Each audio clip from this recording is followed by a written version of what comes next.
Well, I'll take you through the principles first. We won't do anything to compromise the guest experience. We want to maintain the level of employee engagement that we have, and we're going to stay true to our brand equities. So those are three guiding principles that really define everything that we do. So we're also responsible business people. You know, we recognize that we need to drive the top line, we need to drive revenues because we can't save our way to profitability, but we also need to recognize that revenues are down, demand is down, and we need to respond appropriately to try to maintain whatever level of profitability is possible. And so we think about it from the standpoint of what are the changes that we can make, what are the cuts that we can make that don't impact the guest experience, the employee experience, and then the brand. And so, you know, things that are behind the scenes, back of house, you know, those are the first areas that we'd look to cut. I mean, actually, the first place we go is, you know, programming, discretionary expenditures, you know, things that, you know, aren't about the people, because it's the people that deliver the service. But once you've done everything that you can in that area and you need to, you know, staff to the service levels, you start to look at, you know, what are the positions that can be eliminated temporarily or permanently. Before eliminating positions, we always look at, is it possible to organize differently, to create different kinds of shifts? Do employees, are they happy to go on a 4-day work week, for example? And those are all things that we do first, because that allows us to preserve as many of the jobs and keep as many of the employees that we've had with the company for a long time in place. And eventually you have to go, at least in this downturn, we've had to go beyond that. So, you know, we combine positions. We try to create some efficiency. So, you know, we offer many services that are overnight services. Well, the utilization of those services overnight are lower. And we have overnight complimentary shoe shine. We also provide 24-hour room service.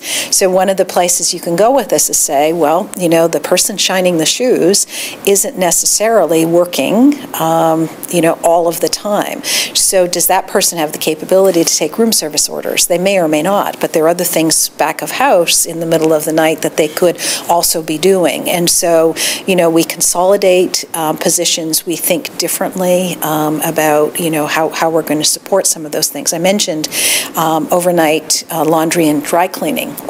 You know, most guests want those back at 6 o'clock, 7 o'clock, 8 o'clock in the morning. I mean, we actually have the ability to eliminate about a 4-hour shift in the middle of the night just because of the way that the demand comes.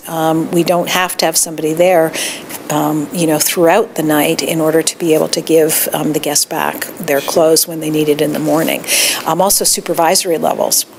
You know, where a supervisor may have not had frontline responsibility, now they do. So the restaurant manager may also be supporting the service in the restaurant in a different way. Well, I mean, we represent something, and what we represent has been 35 to 40 years in the making. So we've created a brand that stands for 4 things. It's quality, it's service, it's consistency, and it's value. And so, you know, we will always stay true to those things. You know, what being very good at those 4 things has done is allowed us to command a price premium. And the price premium allows us to be able to deliver the quality and the service and the consistency and the value. And so we're very clear on what the value proposition is, and we've always communicated that and delivered it, you know, very effectively to our guests. So we're not about, you know, to tinker with any of those things.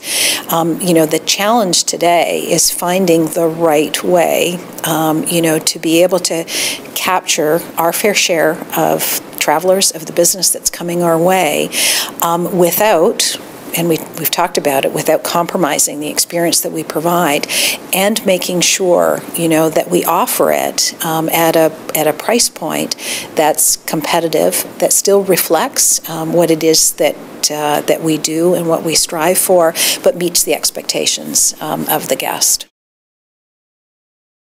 So the interesting thing is that not every industry is impacted in the same way.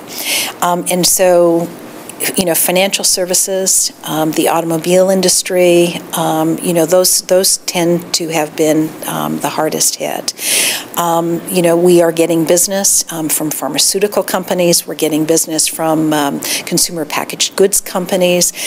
Entertainment is really up. You know, all performers, whether it's comedians, whether it's music performers, they're all on the road. We get a lot of that business. As well, film production continues to be very, very buoyant, and Four Seasons has a disproportionate share of that business as well. You know, for the first time, we're getting association business. Generally, associations were too big to meet in our hotels because we tend to operate only, you know, sort of medium-sized hotels.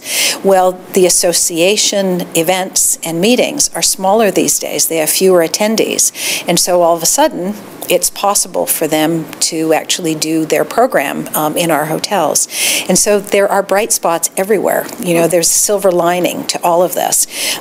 You know, we tend to we tend to frame our you know, thought process around the news that we hear every day, and the news that we hear every day is very bad, but it's not universal.